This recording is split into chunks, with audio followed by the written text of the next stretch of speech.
What's the name of the show? That's right, it's Crown Jewel. Don't say I don't go the extra mile for these videos. If you do, I'm gonna find you and slap you around a little bit. That's not true. I'd probably just give you a lovely hug and bake yourself some cookies if you're wondering while I'm going on these crazy tangents. Because it's Crown Jewel time. You know, WWE heads to Saudi Arabia, you know the controversy, you know the good, you know the bad. There's no point even getting into it at this stage. As I've said before, I watch wrestling so you don't have to.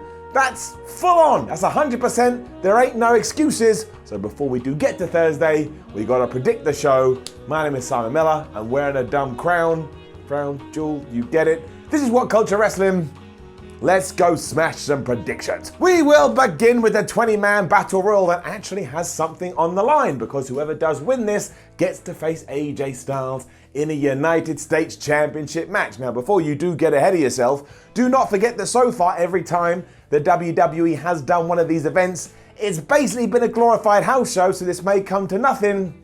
But who knows? It hasn't happened as of yet. Given that there are 20, I'm just going to read them out. So there's going to be Sunil Singh, Mojo Rawley, Eric Rowan, R-Truth, Sin Cara, The Brian Kendrick, Titus O'Neil, Tony Nese, Akira Tozawa, Shelton Benjamin, Apollo Crews, Buddy Murphy, Andrade, Drake Maverick, Eric Young, Luke Harper, Cedric Alexander, Heath Slater, Humberto Carrillo, and No Way Jose. You can kind of already figure out what this one's going to be, can't you, given what happened on Raw? It's got to be El Humberto, right? You can put Humberto over, you get him some more love from the crowd, you underline that, hey, we may actually be going to do something with this guy, then you tie into what happened on Raw, because like I just said, he had a big fight with AJ Styles, then he loses because it's a glorified house show, and AJ Styles remains your United States champion, and then they probably just have another match at whatever the next pay-per-view will be, or maybe they do it on Raw, or maybe they do it on TV. Does it even matter anymore? It changes by the day. Anyway, my prediction is Humberto Carrillo. If I'm right, somebody send me some, I don't know, some flowers and brighten up my room. We'll then move on to one of the more crazy matches that is only happening because of the amount of money that Saudi Arabia pumps into these events, because it is gonna be Braun Strowman,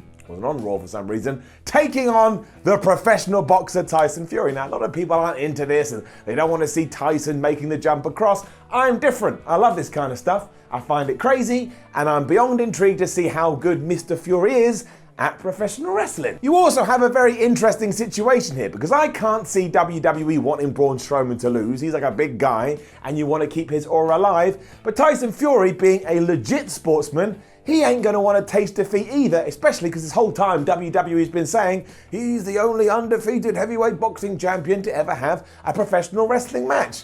He doesn't lose that on the first time he gets in the ring. That's not how egos work. Which makes me worried that we're going to have some kind of schmoz finish, and that's not what we want either. Because we go back to WrestleMania 24 when it was Mayweather against Big Show. Don't forget, while other people were getting in the ring and there was chair shots and brass knuckles, at least Floyd Mayweather got the pin. I'm a bit worried that we're not even going to see that here, and we may have a little bit of a Hell in a Cell situation on our hands. And I can't go through that again, especially because we actually may have the exact same Hell in a Cell situation on our hands, because later on we are going to be talking about the Fiend taking on Seth Rollins for the Universal Championship. So I will just assume that WWE does do what they did in 2008. I don't know who Tyson Fury will have in his corner, but there'll be someone. They can hit Braun with something else, and Tyson Fury can get the ridiculous win. But I am genuinely interested to see in which direction this goes. I can't work it out. I usually have a good gut feeling, or a good brain feeling, or a good heart feeling. Here, nothing. Empty. Maybe I'm about to die, but I'll say Tyson Fury wins. Next up is Mansoor versus Cesaro, which is nice and simple. Mansoor is from Saudi Arabia, so of course you want to, push him big in his hometown. But also, Cesaro is a great professional wrestler who could have a great professional wrestling match with everyone. He will make Mansoor look really good. Of course, Cesaro will lose, because he always loses. We talk about that on Ups and Downs every single week. That will be it. Nice and simple, nice and easy. You'll go complain on the internet, because we always do that when the Swiss Superman does taste defeat. But what do you want from me? I don't book WWE anymore. I left in 2004. That's a joke. Sometimes I make that gag. If people actually think I worked for WWE, I did not. Hell, some people think I work for WWE now because I give something an up that they don't agree with. We're going off again. Mansoor will win. We've also got a huge tag team turmoil match, the biggest in history, according to those putting it together. And I think the winner gets the World Cup but I thought like that was a singles competition that Shane McMahon. I don't know, I can't keep up with this noise. But it is going to be the New Day, and of course that will be Big E and Kofi Kingston taking on the Viking Raiders, taking on Heavy Machinery, taking on Lucha House Party, taking on Kurt Hawkins and Zack Ryder, taking on the Revival, taking on the OZ, taking on Dolph Ziggler and Robert Roode, taking on the B Team. And that is it. There are our 9 teams. See, I thought they were going to keep going, and then they just stopped. When you think about it, there's only 2 things that we should do here. One, either the Revival or the Viking Raiders win it because they're already the champions. Or the other one is whoever's going to be the challengers for one of those set of championships, they get the victory, then they come out Raw or SmackDown and go, hey, you better give us a shot at those belts now because we were able to kick some ass out in Saudi Arabia. And the best thing about that is you actually allow Crown Jewel to have some importance to it because it carried on in the rest of the story. How many times do these things just come and go and you get to normal TV and it's as if they never even happened? I mean, yeah, personally, I'd like Heavy Machinery to win because I think Tucker and Otis are vastly underrated and they should be being pushed to the moon. But I also think the sanctity of both sets of titles is more important. So let's go for the Viking Raiders or let's go for the Revival. I will say the Viking Raiders because I think WWE likes them more. This should be pretty cool though. 9 teams, turmoil, wrestling matches, fancy pants, fancy outfits. I'll probably have some fun. I didn't really state this officially, but of course when it will be time for the winner of the Battle Royal, who I have chosen to be Humberto Carrillo, taking on AJ Styles for the US title, AJ Styles will win. Again, maybe I didn't make that clear. I'm making it clear now in case you do prediction bingo and you write this down. AJ Styles will walk away and he will still be the champ. Brock Lesnar versus Cain Velasquez, which is officially for the WWE title, is really interesting and also kind of ties into whatever WWE is going to do with The Fiend versus Seth Rollins, and let me tell you why. Now, what I would like to happen in my dream world is for The Fiend to become the Universal Champion by beating Seth Rollins, but then that means Cain Velasquez has to beat Brock Lesnar, because otherwise you're going to have SmackDown with 2 world champions, and you can't do that. It would be dumb, but also it would be kind of dumb to make Cain your champion this soon, because my word, are you going to piss off the fan base. You're going to piss them off so much, I've closed my eyes. But I would take that if it meant Bray Wyatt got the W here for reasons you already know. If not, just go back to the time period of Hell in a Cell 2019. Now coming back into the real world, also known as reality, Seth Rollins will somehow beat Bray Wyatt and kill that character for good, and Cain Velasquez will lose to Brock Lesnar, probably after Paul Heyman interferes or Shelton Benjamin comes out. You will do something so that Lesnar remains the champ, and Cain Velasquez still has the reason to go, hey man, that wasn't very fair, what'd you do that for me for? Not how he talks. Really though, I just can't see WWE changing their top 2 titles on a show such as this, and that does absolutely blow, because it means I'm just accepting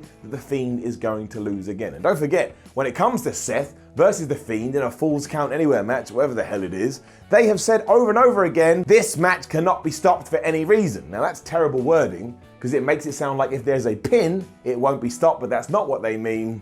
So maybe we're actually just going to kill Bray Wyatt. We're going to kill him, we're going to put him in a cannon, he's going to be fired out into a wall, his body is just going to melt with blood, and Seth can go, well, I burnt down his house, and now I've literally murdered him. So yes, very sadly, I will say that Seth retains, Brock Lesnar retains, and then you tell me. Maybe we do get it. Maybe we do. Maybe The Fiend and Brock Lesnar take their titles back to SmackDown and we live in some crazy world that gets resolved at Survivor Series. That'd be all right. Make Survivor Series more interesting, but I just don't believe it. Brock, Seth, tick, tick. I do believe our main event is going to be Team Hogan, which of course is Roman Reigns, Ali, Rusev, Ricochet, and Shorty G, taking on Team Flair, which is Drew McIntyre, Randy Orton, Bobby Lashley, Shinsuke Nakamura, and Tully Baldy, aka Baron Corbin. Now, I hope that Hogan and Flair don't actually get physically involved here, because I think my heart won't be able to take it. I'll be so scared, but really, we may be in line for a very, very good tag team match, or 10-man tag team match, given who's involved. This is some top-tier talent. I would guess that at some point Bobby Lashley and Ruru take themselves out of the equation by fighting to the back because they hate each other, and given that this is Roman Reigns and his first main event for some time, if it is the main event, he'll punch, I don't know who can be punched, Shinsuke Nakamura, and beat him clean in the middle. Because nobody cares about Shinsuke Nakamura. I mean, I do, but in WWE they don't. So you can have a pretty decent fight, then eventually, you know, big punch, spear, 1, 2, 3, yeah, big dog. He stands tall, fireworks go off, you finish watching it and you go, I can't believe they did it again.